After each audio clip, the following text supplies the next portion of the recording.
Autumn is here, and so is the NewsBusters podcast. Joining us today, Managing Editor Curtis Houck and Director of Media Analysis Jeffrey Dickens. Had a good day with the Commanders. Yes, got a big win there over the Raiders. Can't say the same about the Packers, and Curtis doesn't even want us to mention the Bengals. We're not going to talk about that. Yeah, no. So the big event, obviously, yesterday was the memorial service for Charlie Kirk, which was enormous. Millions of Americans were watching and were touched by it.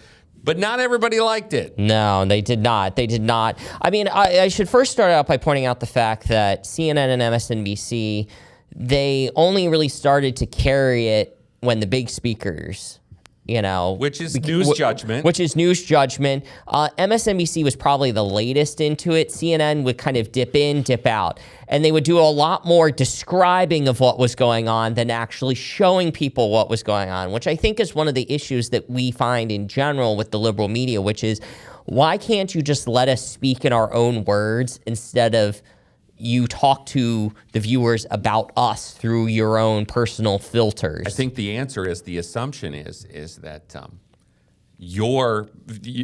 everybody who's conservative is watching it on Fox or Newsmax or something, so they just assume none of you people are watching us. We have to be worried about our own viewers. Right. Yeah, no, and I should point out that I got a couple of messages about this. Tony DeRedpill, a.k.a. Tony DeCopel, did a short little 30-second thing at halftime of the folks that had a late game on CBS.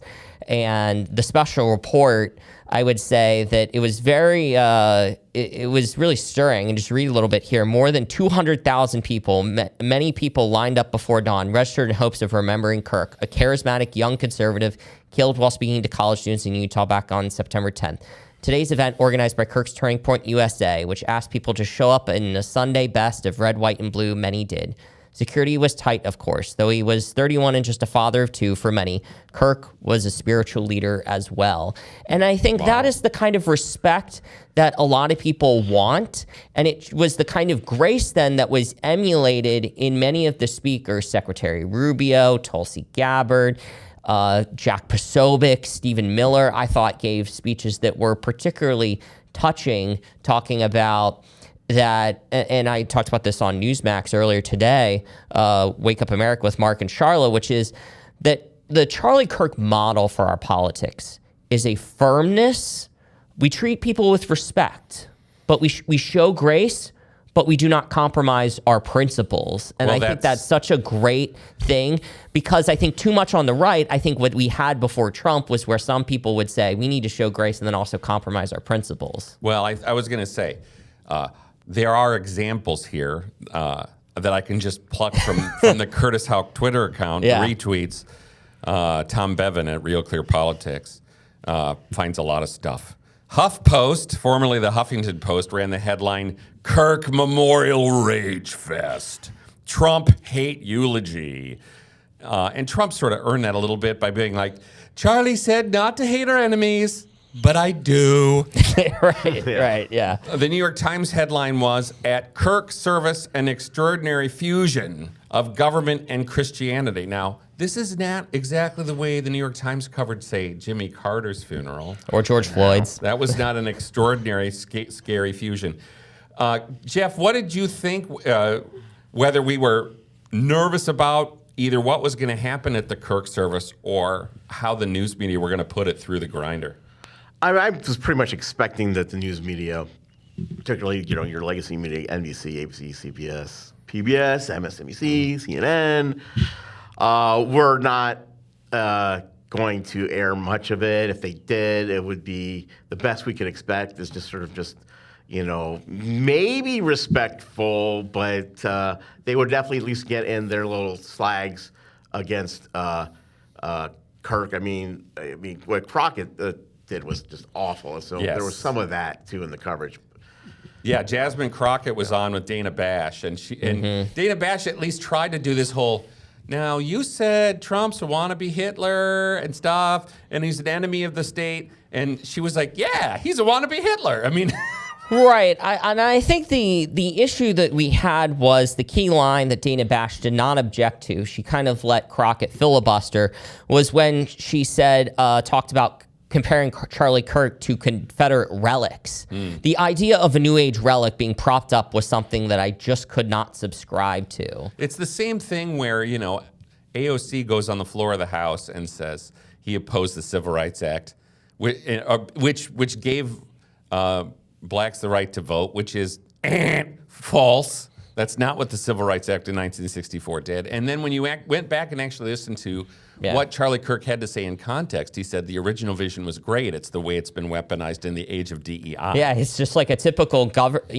commentary on government, good intentions, poor execution. Yeah. And I would also add from Friday night, Ilhan Omar went on Caitlin Collins, former conservative reporter Caitlin Collins' show, and she doubled down and said Charlie Kirk belongs, quote, in the dustbin of history. Well, look, I mean, it's one of those things where most of us end up in the dustbin of history. You have to be a really great person. But, when you get assassinated like that, this is what they don't anticipate. It's like, horrors like this are remembered. I don't think it's an understatement to say that Erica Kirk's speech will be one that people will remember for quite a long time. And the positive nature, the uplifting nature of the entire service, the proclamations of the gospel, and the message to go forth and carry on. Secretary Rubio talked in such stirring manner about the importance of engaging with people with whom we disagree. He said, we're all guilty of this. People are moving in nowadays. They seek out neighborhoods and areas where they agree with you, only people that they agree with you.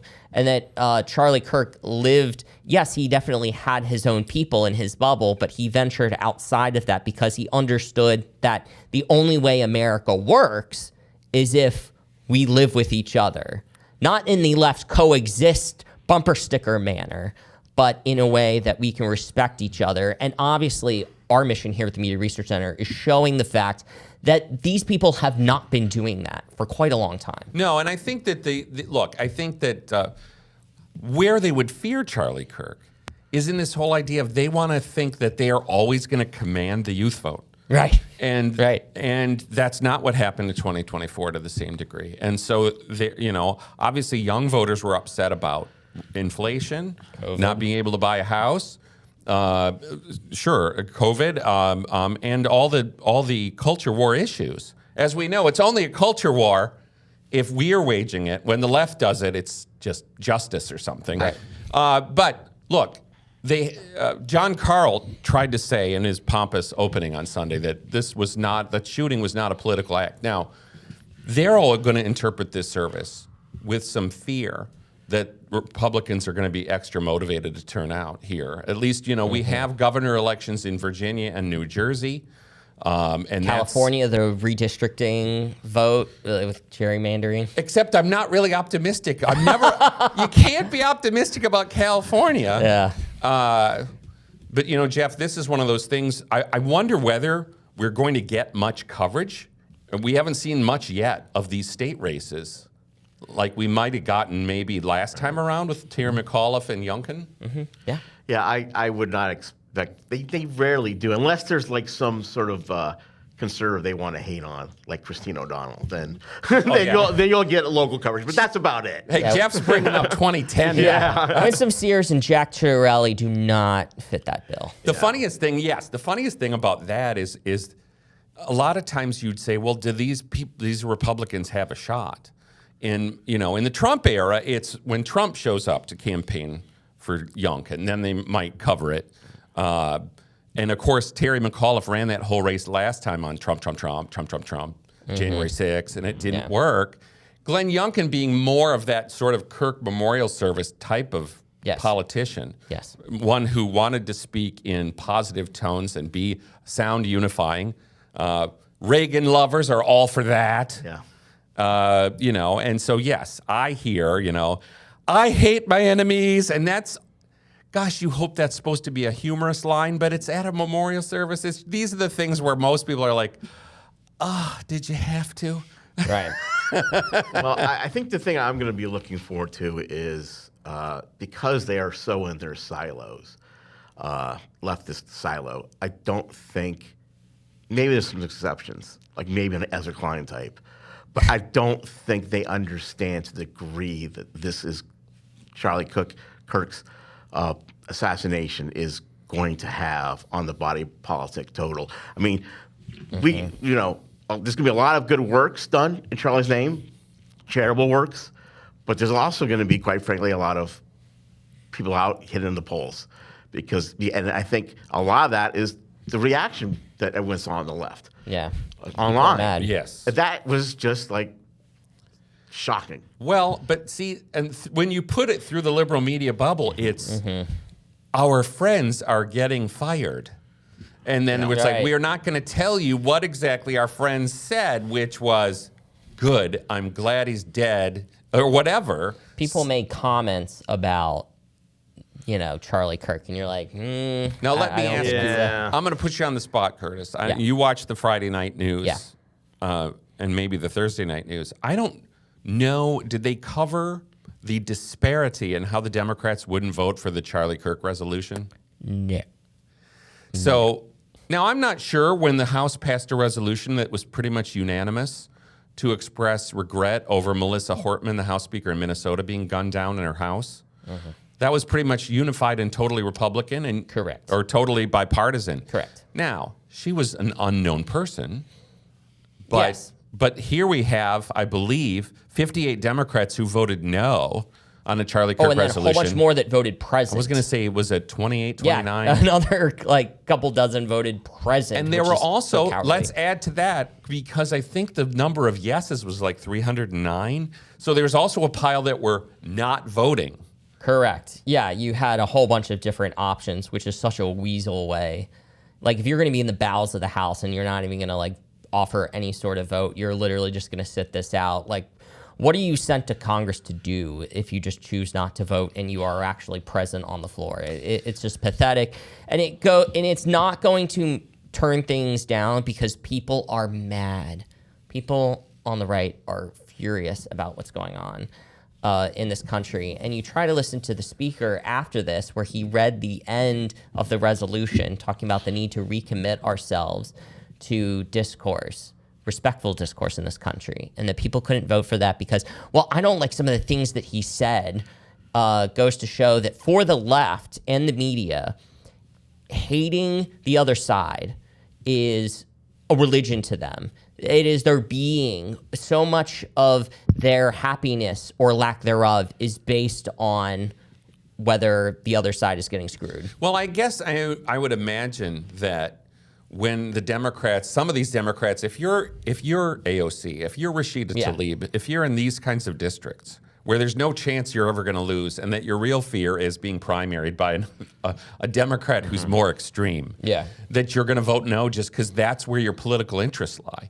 Correct. But yes, this is one of those areas where bias by omission just breaks out. They're like, we're not going to mention that the Democrats can't express regret in an assassination. Well, yeah, I mean, it's the same thing as our Kimmel coverage, where it's like they're not going to mention, only CBS Mornings on Friday was the only one of the 6 newscasts to mention that the reporting from a number of outlets that, actually part of what led to the suspension was they asked him, what are you going to do about this? And he basically said, I'm going to double down. And they're like, oh, well, there we go. So and now they're getting affiliate pressure as well, but that kind of thing is not mentioned because they have the conspiracy narrative that they want to push about the FCC. Oh, that Trump and the FCC caused all this. Well, now the buzz seems to be, as of this morning, that ABC and Kimmel are negotiating. Right. So, I mean, I never expect it to be a total fire, I mean, although, again, his contract's up in December, so we'll see how that goes. But it still gets me that just the suspension they treat it as fascism descending, which is still part of the problem with the way they fail to unify the country. Now, Jeff Dickens has a study coming out today. We're still finalizing it, but we've been studying for weeks the James Comer's committee hearings into how the White House hid Biden's mental decline. Here's the way Jeff laid it out here, all about Jeff's, is it Zients? Zients, yeah. Yeah, the fact that guy, I can't remember how his name is pronounced, shows you how absent he was. Correct. And it's the same thing. Jeff's in here writing about former Biden Deputy Chief of Staff, Annie Tomasini. Who? Yeah. But this is the way it is. Right. So, among the revelations from Jeff Zients' testimony, Hunter Biden sat in on meetings about who would be pardoned. That they can't. What? Zients wasn't in the final meeting about the most controversial pardons of Biden's term, which included several members of the Biden family. He confirmed he didn't send the email that authorized the use of Biden's auto pen.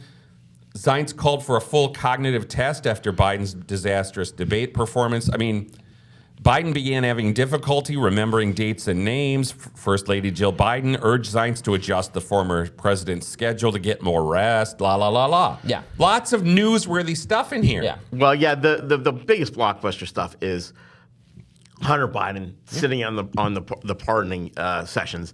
And then, of course, the biggest scandal, the auto pen, who was in control of it, right? Yeah. So, actually, on Friday, there was a Ryan Novus report on NBC Nightly News that did talk about the Zients' testimony.